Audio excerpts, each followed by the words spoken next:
You wanted the best. You've got the best podcast. The hottest podcast in the world. The Chris Voss Show, the preeminent podcast with guests so smart you may experience serious brain bleed. The CEOs, authors, thought leaders, visionaries, and motivators. Get ready. Strap yourself in. Keep your hands, arms, and legs inside the vehicle at all times, because you're about to go on a monster education roller coaster with your brain. Now, here's your host, Chris Voss. Hi, folks. It's Voss here from theChrisVossShow.com. There you go, ladies and gentlemen. We've been bringing you the Chris Voss Show for over 21 years. Jesus. Wow, that's really old. We've Chris Voss Show for over 16 years, going on 17 and 2,100 episodes. That's where that comes from, going on 2,200. If you're not watching all the Chris Voss shows, and I know you are because you guys consume like 96% of every episode, refer the show to your family, friends, and relatives. Get the word out there. Go to goodreads.com/Chris Voss, LinkedIn.com/Chris, on the great tickety-talkety, I guess, whatever, and all those places on the internet. We had an amazing young man on the show today with us. We're going to be talking to him about his insights, his advisory towards CEO, and how he's kind of almost a doppelganger for the Michael Eisner. His latest book, is called Great CEOs Are Lazy. Jim Schleckser joins us on the show today. We're going to be talking about his book and why I'm now offended by his title of his book. No, I'm just kidding. It's all just comedy, folks. And Jim is an amazing author. You may have heard of him before and his work. So we're going to get into all that and the good stuff.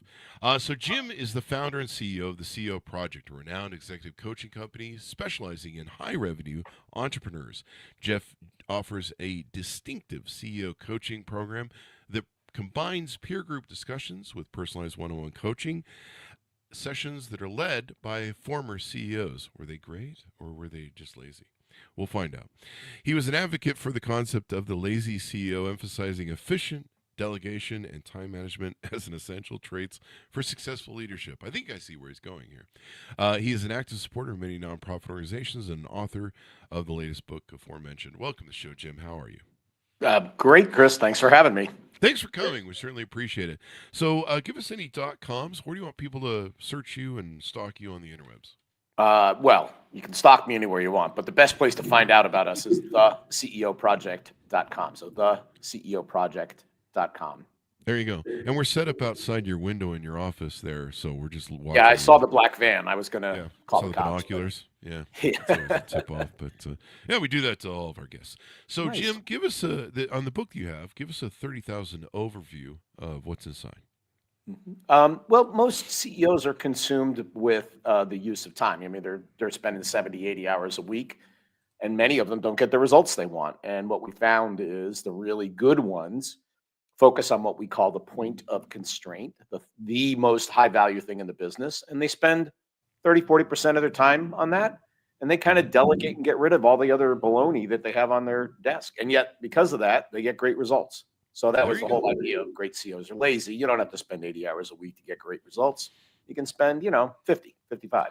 Can I just get everybody to do my work for me? I can delegate all of it, and I can just, sit in my office and eat bonbons and watch TV, soaps or something. Well, yeah, chapter 7 is on eating bonbons. So yeah, is it? You've read the book, obviously. It's all encompassing, isn't it? Wow, so you're very thorough and efficient. And then we want to talk about, your .com, the Lazy CEO website. And what was that .com one more time? Sorry, it's theceoproject.com. Theceoproject.com. Oh, there it goes. See, now you got me tuned into the laziness. You're all excited about the lazy thing. Yeah, it's good. Yeah. I mean, first I was kind of like, what? And then I'm like, well, I'm not a great CEO. I'm just a good CEO. So I guess I'm not fully offended. But when I published the book, I had one of my clients go, well, I got the lazy part nailed. I just got to work on the great part. But that's an issue a lot of leaders have, especially entrepreneurs, right? The delegating stuff. Yeah. Especially in small business. I mean, I was guilty of that when I started my companies. I was like, well, I can do it better.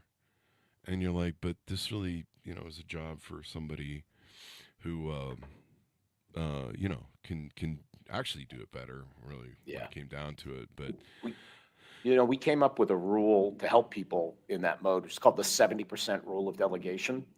So the idea is if somebody's 70% as good as you, delegate immediately.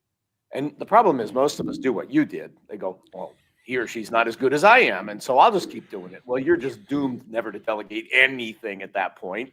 But if I say, hey, 70%, they go, yeah, they're probably 70%. They're almost as good. Bam, hand it to them. So that is sort of permission to delegate is 70%. And when I threw you under the bus with a Michael Eisner reference, I have way more hair than him.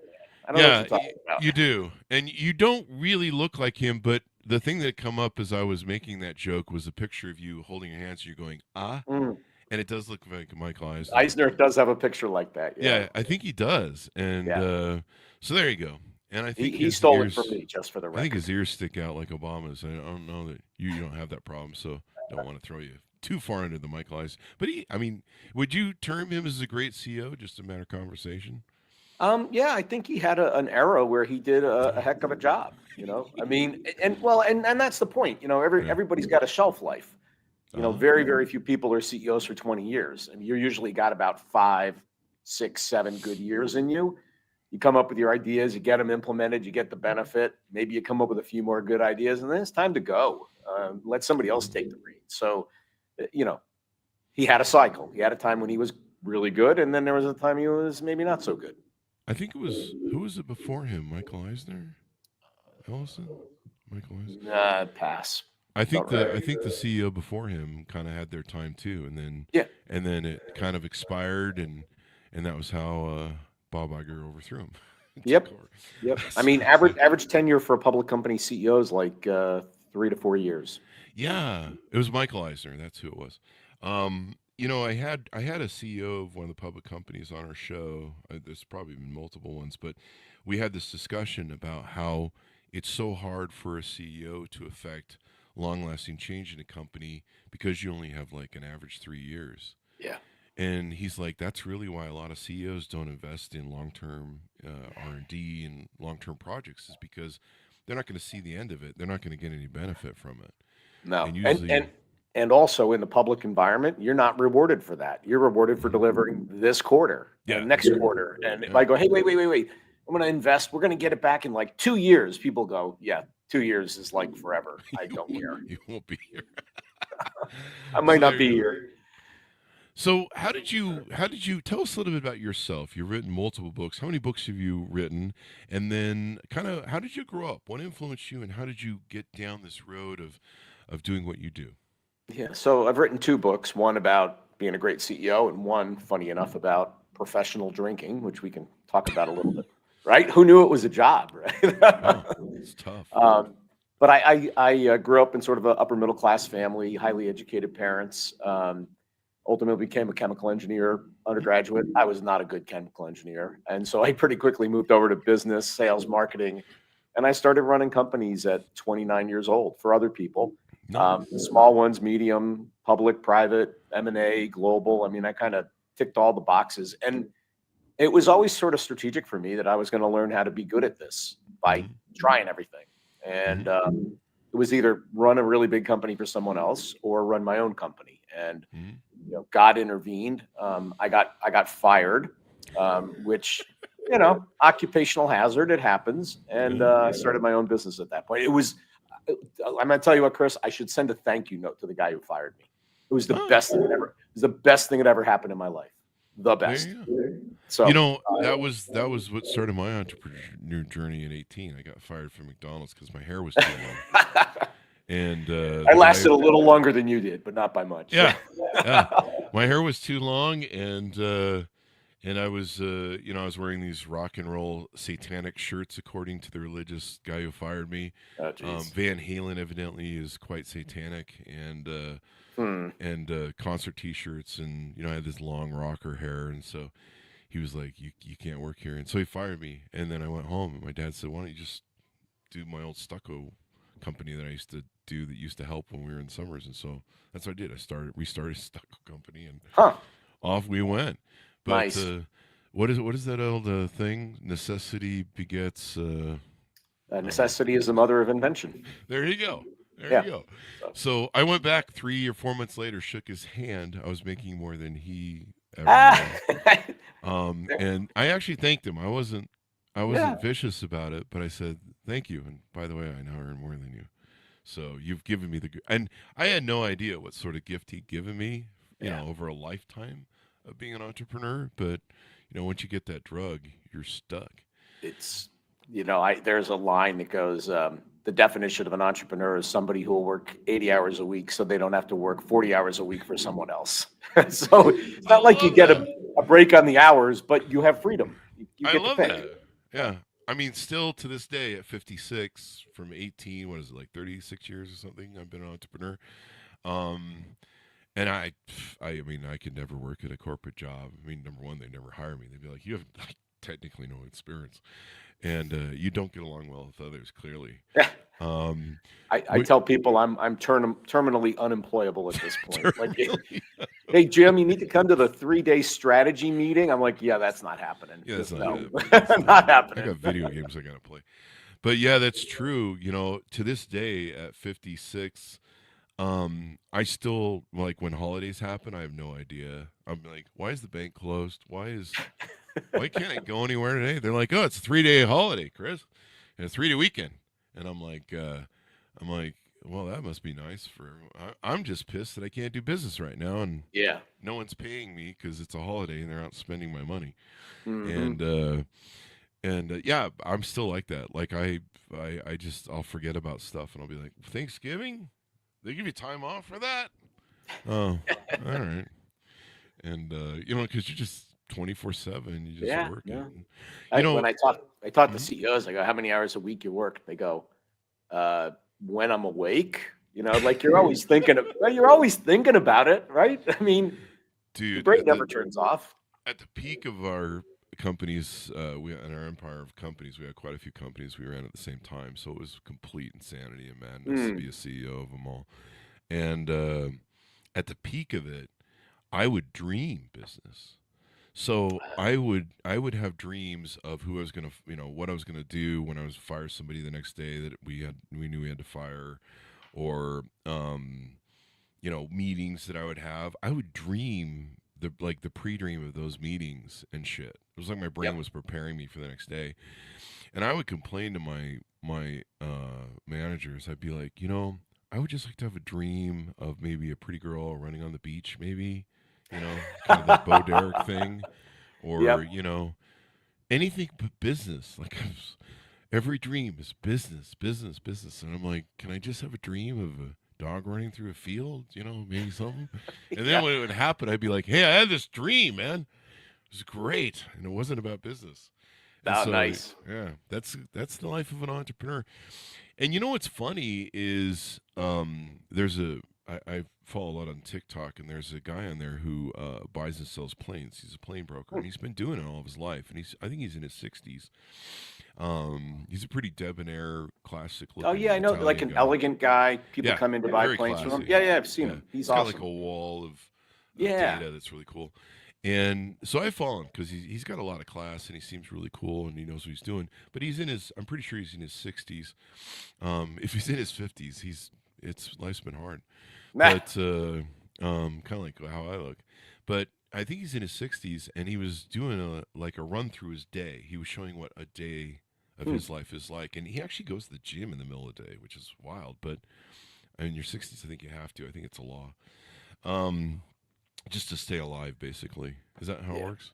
Well, Um, I play soccer, and oh, do you? I do mine the first thing in the morning. Get it Oh, in, get those endorphins flowing, and I am ready to go. So I love exercise. see, I I'm a do it at fan. night. I have to go at Yeah. night. I Um, can't go to sleep if I do it late. I'm buzzing. I'm like, oh, I'm yes, one of those weird no. people. I can drink coffee to go to sleep. Like Oh my gosh. Yeah. I have problems. There's issues, but at least we know what they are. Hmm. Um, but yeah, he mentioned he was talking one day and he goes, the funny thing is about the 30 years or whatever, how long he's been in business and all of his life. He goes, you would think I would have all the answers and we would know just how to make everything work smooth. And he goes, but even after all these years, every deal is going to have a problem that has to be solved. He goes, that's all I do is solve problems. and it never ends. He goes, with new technology, with AI, with new stuff that's out, you constantly have to be on the cutting edge of that. And he goes, that's all I do all day long. Is I'm just amazed that I'm solving new problems instead Mm. of the old ones. Mm. And I was like, I think we should almost rename entrepreneurship problem solver. 'Cause Yep. that's pretty much all we do. And I always Yep. thought that, eventually I'd be like, whoa, if I solve these problems, it'll just be efficiency. But no, man, you just have shit that catches on fire randomly. You got to put it out. Yeah. Well, and we run into that with CEOs as they grow. They love solving problems. Yeah. And as you scale your organizations, you actually want the organization to solve the problems. But we're so addicted to the juice Yeah. of like, I solved that problem, I solved this problem, it's great. And you got to go, no, no, no, I got to let them solve the problem. And only when it's impossible to solve do I get involved. And that otherwise you're in the way of scaling the company. I tell people it's part of the delegation thing, but every time somebody else solves a problem instead of you, you just built muscle in the company. And that's our job as leaders as we scale, is the stronger the organization is, the more you're going to grow, the better you're going to do. But the juice of like, I'm being a great salt in the early days, no choice, Chris. But as you scale, it's hard to kick the juice, unfortunately, but we have to as leaders. Yeah. I mean, it's kind of, I guess we kind of, it's kind of an ego thing. We kind of celebrate ourselves doing that when really there's bigger problems we need to fix. I don't need to innovate the copier. That's somebody else's job, right? I need to have a vision for the forward march of the business, and I need to have a vision of where we're going, maybe a 10-year plan or something. I don't know. 10 years is a little long because you never know what innovation. It seems like every 10 years things kind of changes, so it's a hard bet to do. I've kind of learned to expect the 10-year change in my businesses, where I'm like, it's just going to turn upside down. Like right now, AI, I'm just like struggling to keep up because it's so crazy and so fast and so rampant. I'm just like still trying to put my head around it. Maybe I don't think it's because I'm old. It's just it's moving hella fast. Yeah, nobody has the answer, and they kind of, it ranges from it's going to make all our lives better to it's going to take over the planet and make us our flesh-colored slaves. Somewhere in between there is the truth. I don't know what it is. The same thing TikTok did, made us our flesh-colored slaves. Yeah. Yep. Or for most husbands, that's where their wives did that to them. I'm just doing marriage jokes, folks. I'm just kidding. Don't write me. You know your wife has got everything under control. Anyway, guys, so tell us about the CEO project some more. What sort of services do you offer? What consulting and different projects do you have for people that are out there listening, especially on LinkedIn? Yeah. So when you get to a certain size, many CEOs think about building an advisory board. And if they were going to do that, they'd have to, find the people, recruit the people, pay them, organize all the logistics, figure out the agenda, get your staff to organize the meeting and hotels and travel and all that jazz. What we do is we go, hey, we can do that for you, which is we build a group of really high caliber CEOs, your size, around you. And it's like a mastermind group from back to Think and Grow Rich, Napoleon Hill. They're there to help. And the only deal is I'll help you if you help me. And we curate and find and recruit those people for you. All you got to do is show up and bring your difficult problem, and we will process it as a group and try to help you solve the problems. And I'm going to say, I'm a pretty bright guy. I'm good at this. Every damn time, Chris, the group comes up with an idea, I go, oh, do that. Because that's way better than anything I would ever come up with. So the power of the group mind, when they're from kind of a diverse set of backgrounds, we bring that to the table with the CEO. And good ones look at it as kind of part of their infrastructure of how they do the job, is building a CEO group. And we do it for them. And it makes it easy for them to participate. And so less time, cheaper, and better impact, ultimately. There you go. And then the time it takes to curate that group. So is done by you, which is very efficient. And then I can just be lazy. So they pay you obviously to do that work. Yeah. Do the people in the group get paid by the CEO that hires them, or is is there a simpatico of having that back and forth? Well, What's the basically, it's a trade? membership organization, so they Oh, pay okay. us for constructing the membership, and Okay. everybody else is just paying for their own travel. They're for free. Their deal is I show up to get feedback, Mm-hmm. and I pay to do it. And Oh, somebody cool. else organized everything for me, so they made my life easy. That's really Mm-hmm. what we did. And No, then we've got a view too. We've been around the block a few times. yeah, you've been doing this for a while. Well, a little bit.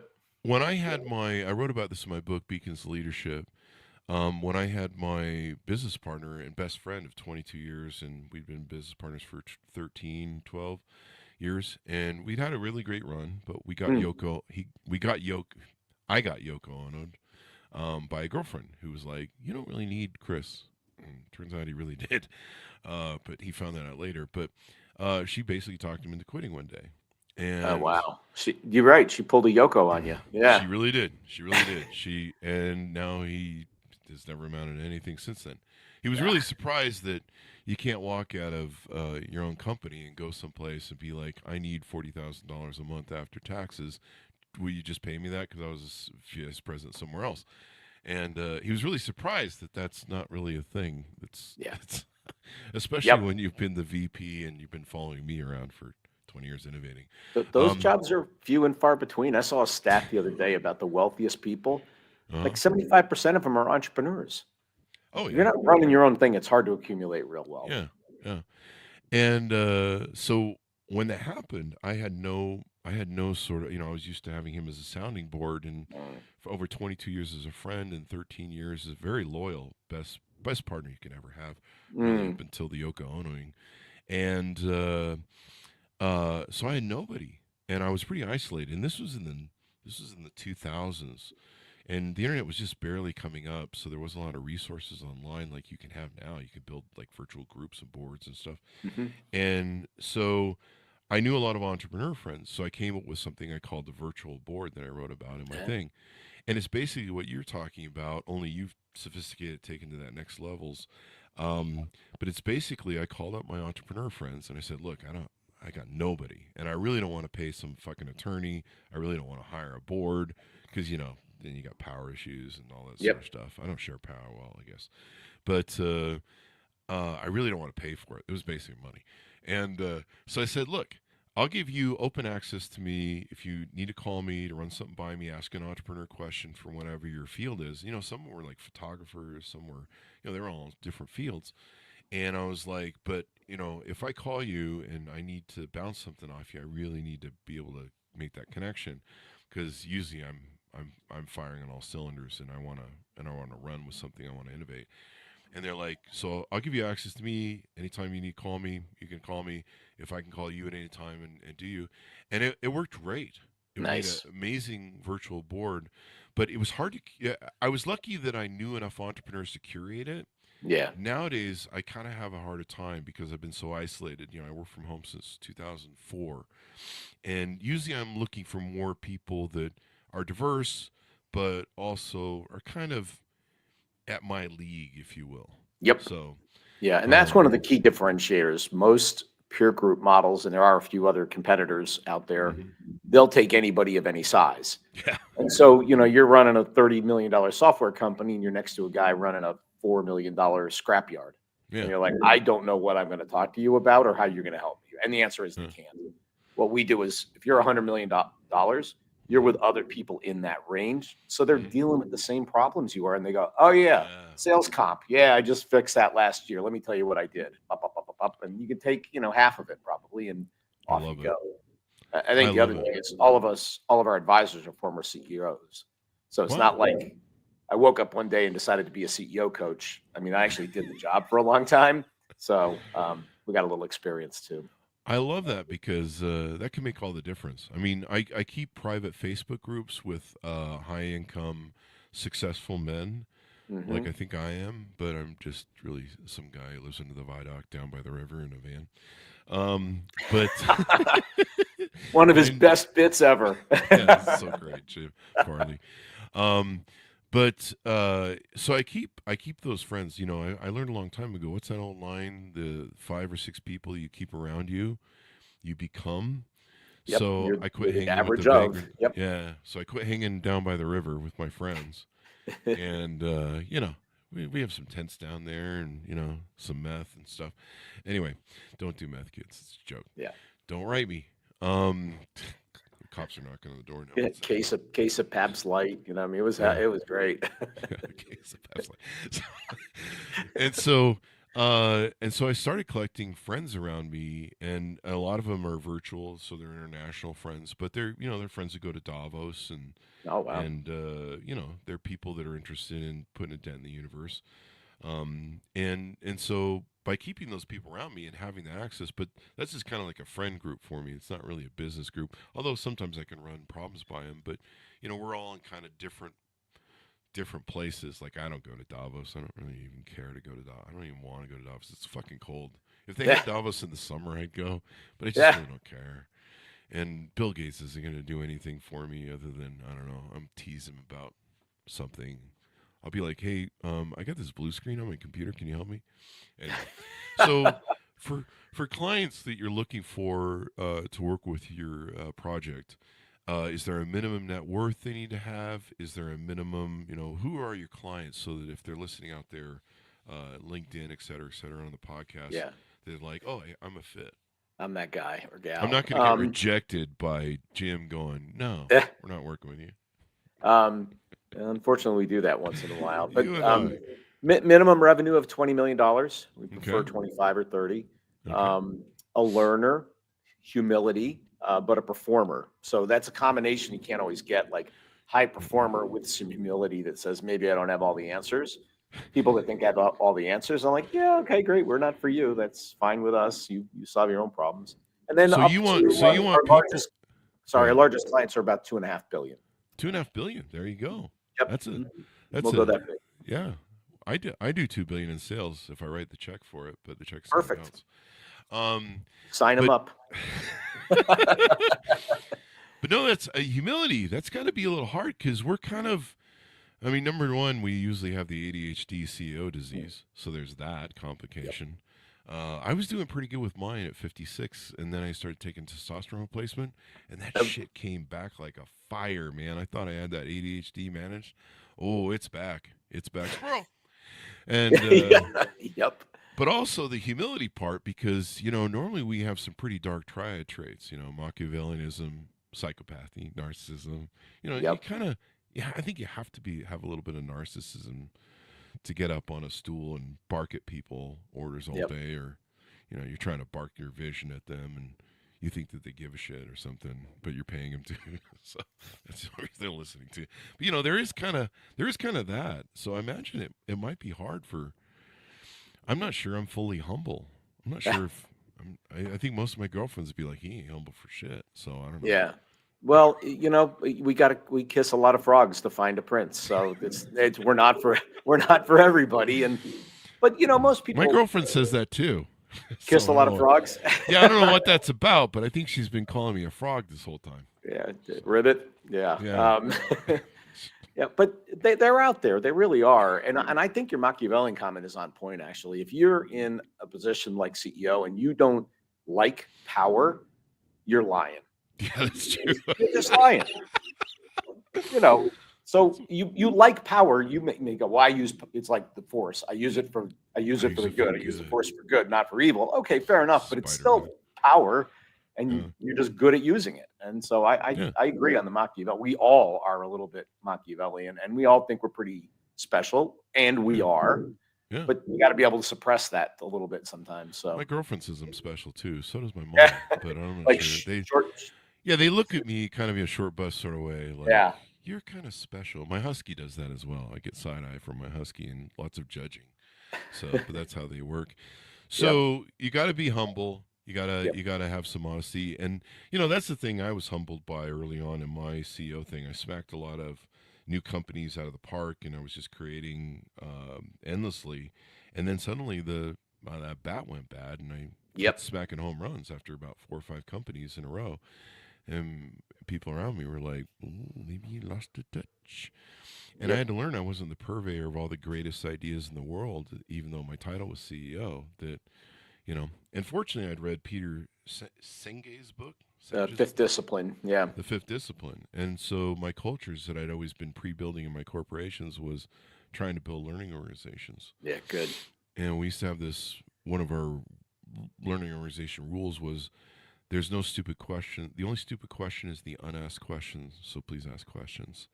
Yep. Because the one guy who slept through training, who didn't ask questions because he didn't learn anything, is too afraid to tell you he didn't. He's going to be the guy who blows up the $30,000 machine.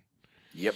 And, yeah, we used to joke though. We go, there's no dumb ideas, but that one is really close. Yeah. And then when we used to train people, we would not only train them on how to do things, but we train them on the why. Oh, I think that's so important. Yeah, I agree. Yeah. See, I'm getting affirmation. Yeah, no, it's great. Well, when I would learn math, calculus and whatnot in engineering school, and they go, well, here's how you do it. And I would just be befuddled, I'm like, but you tell me why it works like that. I can figure it out on my own. So I love the why question. It's the more important of the how is less important than the why. I get the why, I can figure out the how. Yeah. And the great thing about the why and kind of how it was designed that way, because I knew that with our open environment of culture, they would come to me and they would usually be like, hey, Chris, I think I have some better ideas on how to do this. And so because they would know why we structured it and built it that way in the forum, they would sometimes innovate. Now, many times they would just come forward with, something, well, we already thought of that and tried that. And that's great that you come up with that. And we welcome that idea. The only stupid question is the unasked question. And I think there was another rule we had. It's in my book, but I forget what it is. But it basically kind of encouraged the culture of learning and stuff. And, sometimes my employees are just like, I just want an answer on how to fix the copier. I don't want to know the why part, Chris. Just skip that. But a lot of times, every now and then, they come forward with an innovation. And I learned that I was, once again, not the purveyor of all the greatest ideas in the world. And that's why but I think somebody who's had that kind of experience where I was hitting home runs and then I wasn't, and people come to me with better ideas than I had, that shows a level of humility that says, if I'm around a bunch of really smart people that I respect, I'm going to listen to them because A, I'm paying to be here and investing time. And they really genuinely do have my interests at heart and they're smart. Like, why wouldn't you listen to them? You'd be crazy not to listen to those. Yeah. You're like, wait, you run a company that's $2 billion and, you were really successful at that. And I'm just kind of getting on the mark. No, I'm not going to listen to your ideas. Yeah. There's nothing I can learn from you. Come on. Right? I mean, I would sit around and one thing I would always try and do was attack my scotomas or my blind spots as a CEO. And so we would have meetings over maybe an innovation that I was building, or maybe we were reanalyzing something that used to work and suddenly stopped working, those 10-year changes. And I would sit around the room and I'd be like, okay, what am I not seeing? Where are we blind on this thing? We're going to make this innovative change. Is this really an innovative change? Or, I used to call them the crazy Ivans. We check our butthole basically. Yeah. But the crazy Ivan comes from, I know. Yeah. Hunt for Red October. Hunt for Red October. And so I call them the crazy Ivans, where we would turn on our stern and check, or I don't think the stern's right, turn on our whatever, the back end is of the boat. We would turn just to check our shit and see if we were right. And so I'd ask people, I'd be like, and so I got really good at, that person would, there'd be a person in the group that would just, they'd nail it. They would have the idea I was looking for. And I would just be like, that's it. Bingo. Yeah. That's what I'm looking for. You nailed it. And we would recognize that. And that would, then we'd fire him a week later. But that would be the, it's just having that humility to go, I'm not the end all be all of all great ideas. Yep. I used to do when I thought I had something figured out. I'd go, all right, I'm going to lay out what I'm thinking and why I'm thinking it. And I want you to tell me why I'm stupid and what, right? Or what am I missing? My wife does that. What's going to blow up? Yeah. I got a specialist already. But it was great because I'll be vulnerable. Like, here's what I'm thinking. Here's why I think it. And they go, well, that's not right. I go, okay, well, that's a problem. And that is never going to work. I'll go, even better. Great. Thank you. What else did I screw up here? And it was refreshing. And the ideas got better as a result of them being pressure tested like that. So yeah, that's kind of the only problem is that you have that employee who brings out the list and they're like, oh, you want to know the list? we've all put together a list on what's wrong with you as a CEO. How about my answer would be just give me the top three. Just give me I the can't top take three. the whole list. I probably know them all, but yeah. Yeah, Yeah, there's probably. probably a lot of Ayn Rand sort of CEOs, Machiavellianism. I mean, I love Machiavellianism is a necessary thing. It's part of the He gig. was a smart dude, and a Yeah, lot of CEOs were influenced by Ayn Rand. The yeah, idea of objectivism and it is what it is, and hmm performance rules, and like so there's some good stuff in there. I mean, yeah, everybody has there's anybody who lasts. There's always a couple of good ideas in there. Maybe not everything, but a couple hmm of good. Like Senge's book. hmm I mean, if you've read the whole thing, it's like 550 pages. Like they're not all good ideas, yeah. but some of them are. Yeah, I had that with Tom Peters. I Yep. studied a lot of Tom. I prepared years because I didn't go to college. I prepared years and basically gave myself my own MBA, only the way I wanted it as a Yep. CEO. And I basically prepared to be a CEO of a large corporation. And so, about half of everything Tom Peters did made me rich, and the other half about bankrupted me. Ex- Um, I love Tom Peters, but I you're love right. him too. And there's some good ideas in there, but they ain't all good ones. Yeah. Yeah, they aren't all good. It's one I realize it kind of woke me up that a lot of great authors, like myself, we try and deconstruct success, and sometimes you really can't. You really can't capture the lightning in a bottle. Sometimes there were other things, Yeah. that were mitigating factors and stuff. So, thanks to Mike out there for the live. Keep up the great work, folks. Nah. I think is that Cartman from South Park. Yeah. I didn't know he watched the show.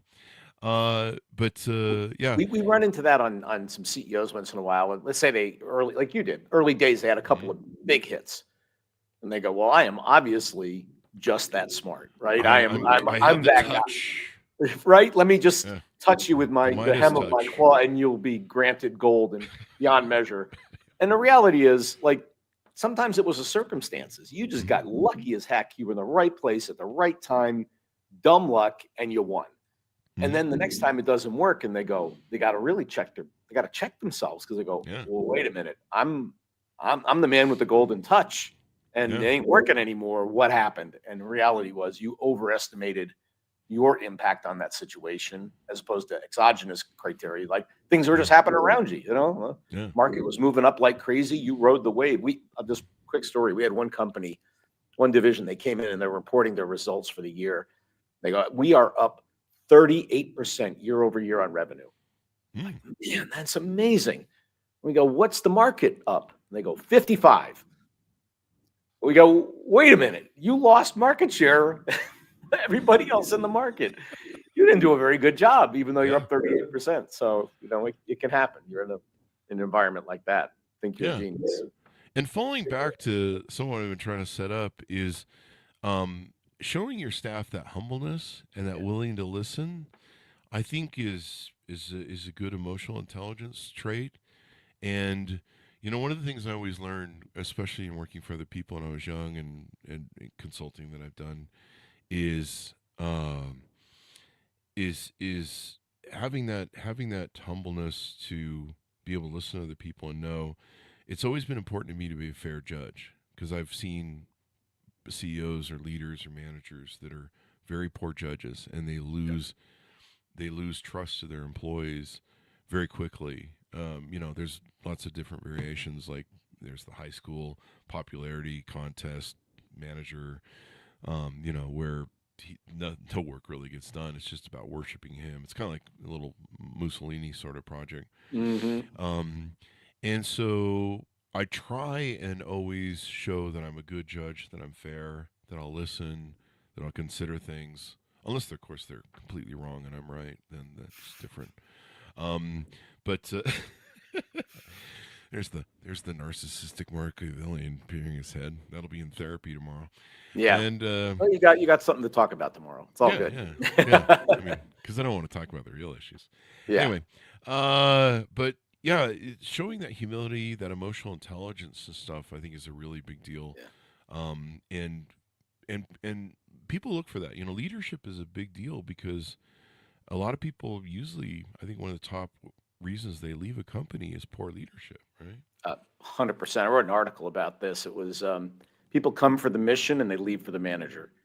So I love that line. right. So they Yeah, love I what you need a do. shirt like that. Yeah. Coffee. They love the work, the people you helped. Oh, it's all great. And then they get a jerk for a manager, and they Mhm. go, "I hate my life." You know what? This person is narcissistic or arbitrary, or they play favorites like it's a sixth grade dance, or like, Mhm. why am I? This doesn't make sense for me to hang around. And I used to look for clusters of high performers leaving the company Mhm. because if there was a cluster, I'm like, I got a manager problem. Yeah. And I didn't blame the people. I blame the manager for losing good people like that. They created that problem. Yeah, I So, had that with my vice president. I think that's what oh, started the end. really? Yeah, we had like 16 people quit our telemarketing department. We had a huge dialer Whoa. of about 100 people in our mortgage company that was on a dialer, and one day we had 16 people quit. And Wow. when I called him up, he was upset and quit because he's like, "I'm tired of being a CEO or this entrepreneur shit." And but yeah, it was. I guess one employee. I don't know if it was so much a management thing, but one employee had really been a mole and had Hmm. talked to everybody about what horrible people we are. And I think our corporation was nice people, but of course, clearly it was talking about me. I don't know. I don't know. I have no idea what they were talking about, but basically, one guy talked 16 people into quitting one day because we were so bad as Man. people, and they walked off the job like a protest. And Phew. so I was just like, whatever, man. It would be nice to know what the fuck was going on there, but he oversaw that department, so I had to defer to him. But maybe that was a problem. Well, There was a he, lot he of things was I, he was part of it for sure. I mean, he may not have yeah, been the total problem, but he was definitely part of the problem.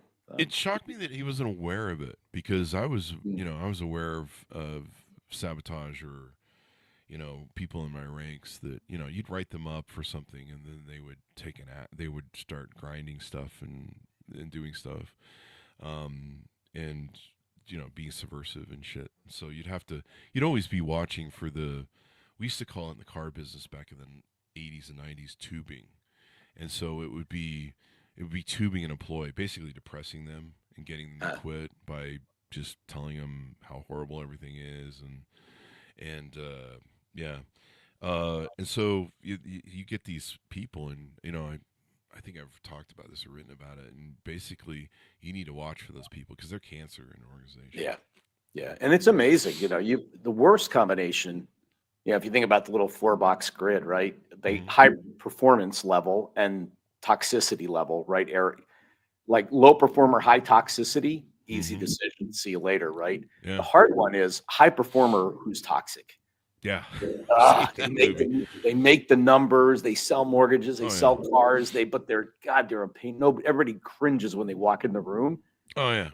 And Those are unfortunately, the. I think as leaders, we got no choice but to take them out, It, unfortunately. it's hard to manage them. I mean, it's hard Yeah, not to make that move. And usually they're the 80-20 rule. It's yeah, really the it's 95 painful. 5 rule, I think. But it's usually your top sales guy, Yeah. and you're like, hey, I know you're a top sales guy, but you can't be cutting the lines of cocaine on the desk with the hooker. You know, I That get please. yeah, Yeah, I we get the used to say calls from please the after that. limo Yeah. and in Yep. Vegas and come by, Chris. Yeah, I picked up one drunk one time on Thanksgiving Eve out at a bar. He had a bit of a. He was one of those guys who, whatever the drug of choice is, the opposite would happen. So Hmm. angry drunk, happy cocaine. But yeah, he blew up an 8 ball of cocaine in my BMW one time, picking him Oh up my at God. Thanksgiving night in the middle of the night when cops are just looking for whoever's Yeah. out. And it's hard to get cocaine out of the passenger side of a BMW. Yeah, I think the dogs might smell that in the carpet. Yeah. Yeah, it was in a full fucking 8 ball that he did, and he's like, I'm just gonna snort this, and I'm like, dude, I'm gonna murder you if you do that in my car. I will fucking. Well, you shouldn't even have that. I shouldn't even picked you up, but Yeah. this is my number one guy. But yeah, Jeez. that's But that's well, Netflix has a rule. Like say yeah. they don't tolerate what they call them brilliant jerks, right? I think you just described me. I think that's on my business card as my title. Back to the My narcissism. Yeah, I got employees it. have that. I think it's the brilliant jerking It's okay guy. if I am, but you can't be, He right? pays the Isn't bills. that how That's it the only works? reason we keep him around. The brilliant jerks. Well, Brilliant jerks. Yeah, they literally, if you are that person, like super genius, solve problems like crazy, but you're a pain in the butt, they'll fire you. They're like, yeah, it's too costly on the team to have somebody like. We'd rather have high average performers who work like a team than one, nut job that makes everybody make their lives terrible. I have that problem in dating. A lot of women have told me I'm too ambitious for them. I'm like, what? Too ambitious. Yeah, I've been told that before. I thought people wanted that.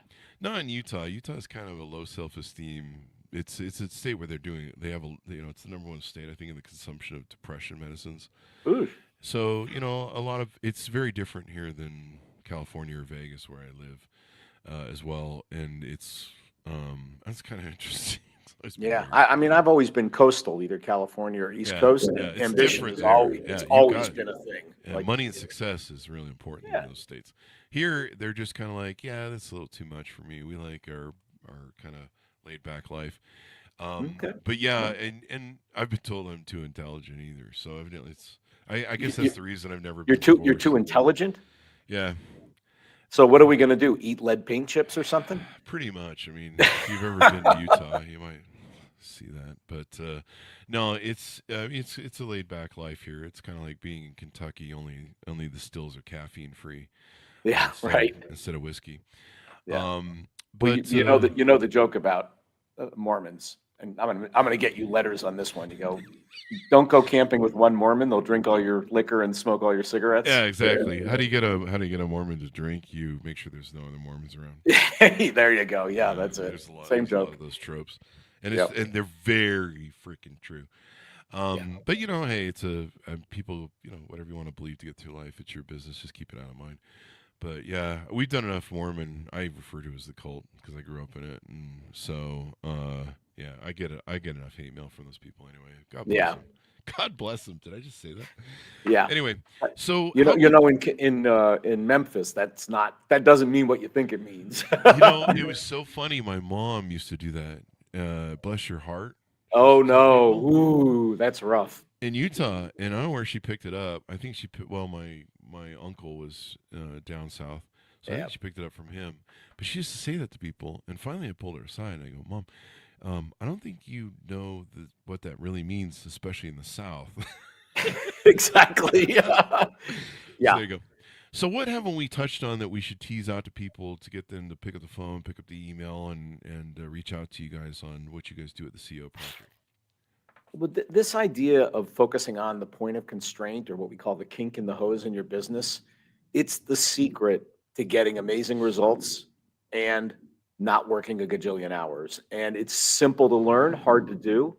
And that's what we teach through our peer groups and our members, double, triple their company. The number one reason they leave membership is they sold their company for $1 gajillion. Wow. So it works. There you go. It really does work. And I just wish we could get in front of more people and help them with this, because we would make their and all the people around them's lives better, because they'd have a better CEO. And most data says the CEO is responsible for kind of 40% of the outcome of a company.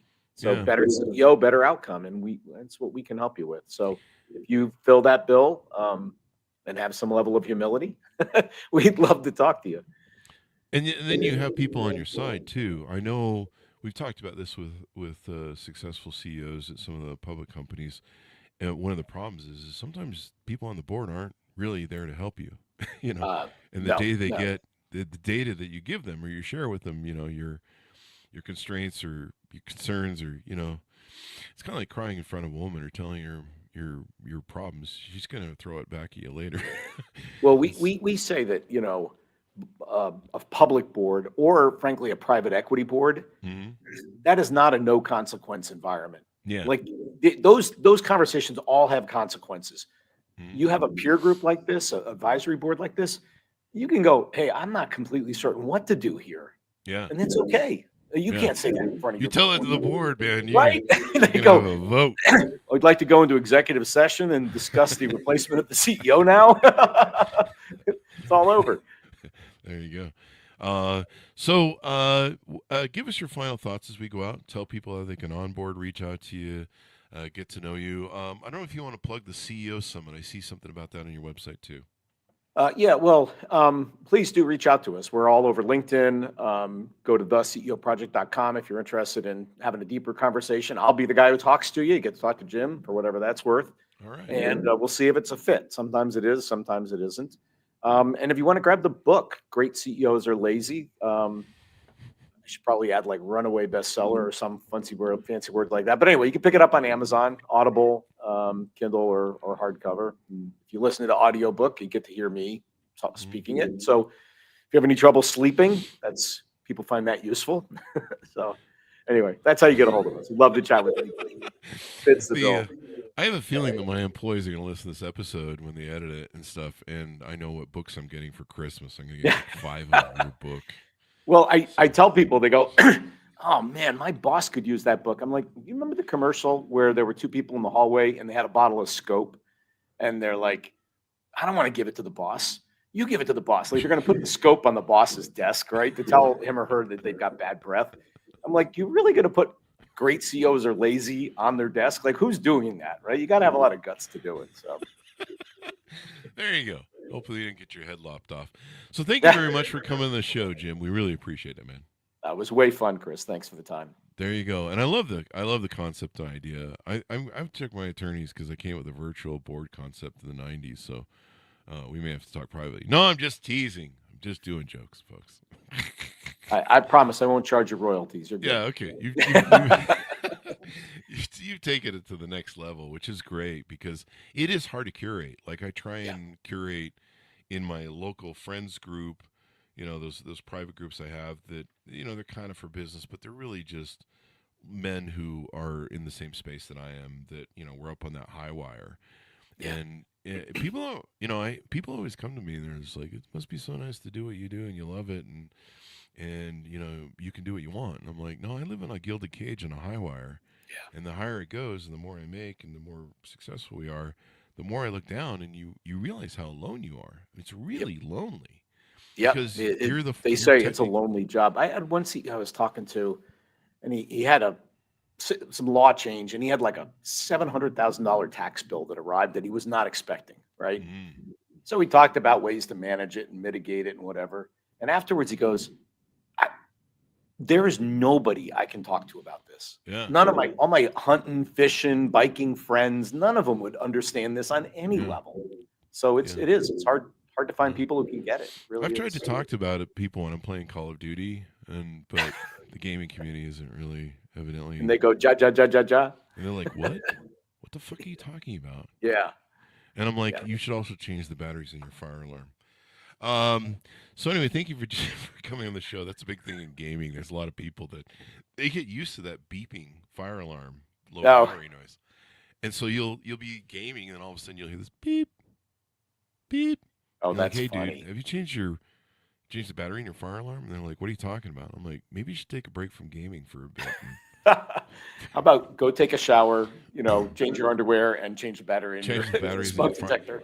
And they're like, no, I don't know how to do it. I'm like, you open it up and you replace the batteries. Like, I didn't know this was like a skill set you had to go to college for. But definitely there's a lot of people that they get used to it. Me, I hear that beep once, I go mentally apoplectic. I don't know. Anyway, thanks, Jim, for coming on the show. We really appreciate it. Thanks, man. Folks, check out his website and order up the book wherever fine books are sold. I'm trying to get it to come up. Give me the title of the book there, Jim, as we go out. Great CEOs Are Lazy. You'll find it on Amazon. There you go. And you can gift it to me over the holidays. Thanks, everyone, for tuning in. Be good to each other. Stay safe. We'll see you